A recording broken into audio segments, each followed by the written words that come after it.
there, this is Jim with This Old Coach, Everything RV. My sons and I are getting ready to go up to Barren River, Kentucky. And by the way, I do live in the beautiful city of Nashville. And I just wanted to give you a few hints as to what to do right before you get ready to take a trip. Now the first thing that I always do, and I check this and do this religiously, is check the pressure on your tires all the way around. These particular tires take I think 80 psi per tire. And one thing that you may want to do, and this is what I do, is I carry a compressor everywhere I go with a tire gauge. So that way I can go around and check my tires. When you're on the road, your very best thing to do is about every 3 days or so, go around and check your tires. Your tires are the thing that keeps you between the road and yourself. I could say that that's probably one of the most important things that you can do. Check the tire pressure first go. Another thing that I like to do in preparation for the trip is I carry with me the shop vacuum in here. And if we go look back in this compartment over here, I've got a hose with a carpet nozzle on it. And I, again, religiously, at the end of every single day, will vacuum out the entire coach to keep the carpet, the tile, and everything in great shape. And it's just a really great thing. I keep it plugged in right here into the bay. And so, you know, it's just like a helpful tip when you're getting ready to go on a long road trip. It's good to have.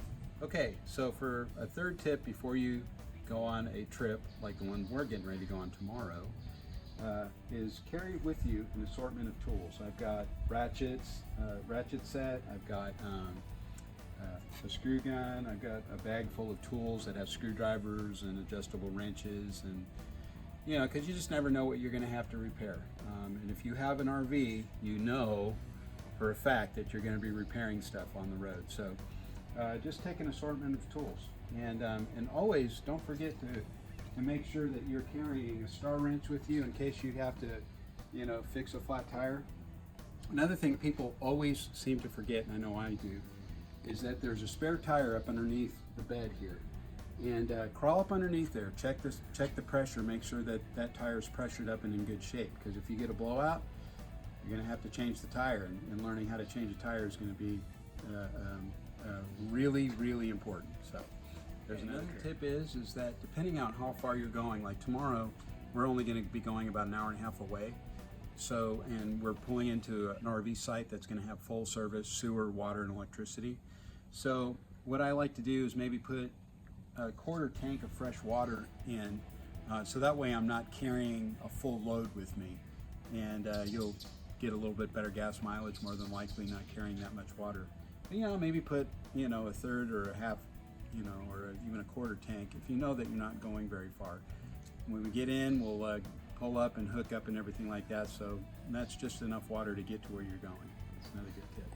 Another little tip that I always recommend you do is I cut 12 by 12 squares out of plywood, and I carry probably at least 20 of these, and I use them in case there's a place where I'm pulling in where the grade is too steep for the shocks to be fully leveling the coach. I carry them in case. A lot of times I don't have to use them, but it's always a great idea, you know, to bring a few of those with you, so that way if you're again on a steep grade, we'll be able to level the coach. Okay, but another tip we've got for you guys is be sure to carry. I carry a couple of these 10-foot hoses. If you pull up in a campground and you don't have these, then you're going to be bucketing water, and you don't want to do that. So, in a couple of these hoses, and also hook them up to your spigot and make sure they're not leaking. Sometimes these things will get a pinhole leak, and if they do, just buy a new one. So make sure that you got a couple of 10-foot hoses that you can hook your water up to. Another just obvious thing you should probably check is fire up your generator, make sure it's creating power for the coach. And one thing that people forget to do is to exercise your generator.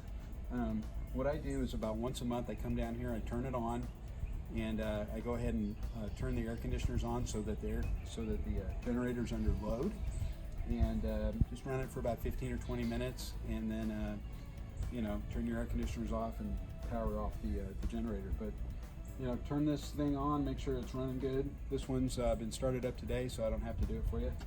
That is another really great tip. Okay, another thing that you're gonna want to check beforehand, before you leave, is turn your pump on the inside. Make sure that your pumping water to the shower, the toilet, the sinks and stuff like that. Do not leave without your septic hose. You'll be sorry. You don't want to do that. Again, what you can also do is plug your coach in to shore power or to your house somewhere, and make sure that your electricity, your shore power electricity is working properly. And so when we get to our campsite, I just plug this right into a 50 amp and it'll run the whole coach. So, okay, tip number whatever we're on. Okay, one of the things that a lot of people forget to do and to bring is a 6-foot ladder. I usually take this ladder and I strap it off to the coach ladder to get onto the roof.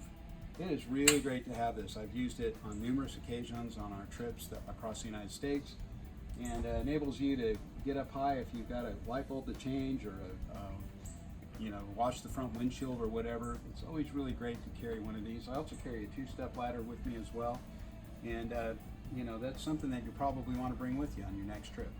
Okay, another really great tip is to turn your refrigerator on about 24 hours before you take your trip.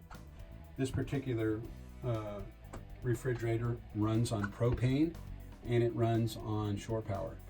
And so I run the shore power, turn it on about, I don't know, maybe about 6-7 hours ago. The freezer's already cold and the refrigerator will get cold. Will get colder, and so 24 hours, and then you can put your stuff in there and start loading before you go. All right. Okay, so these were just a few things that are good to do before you leave on your trip. It's always better to be prepared and expect the unexpected when you're on a trip, and to bring the right accessories with you.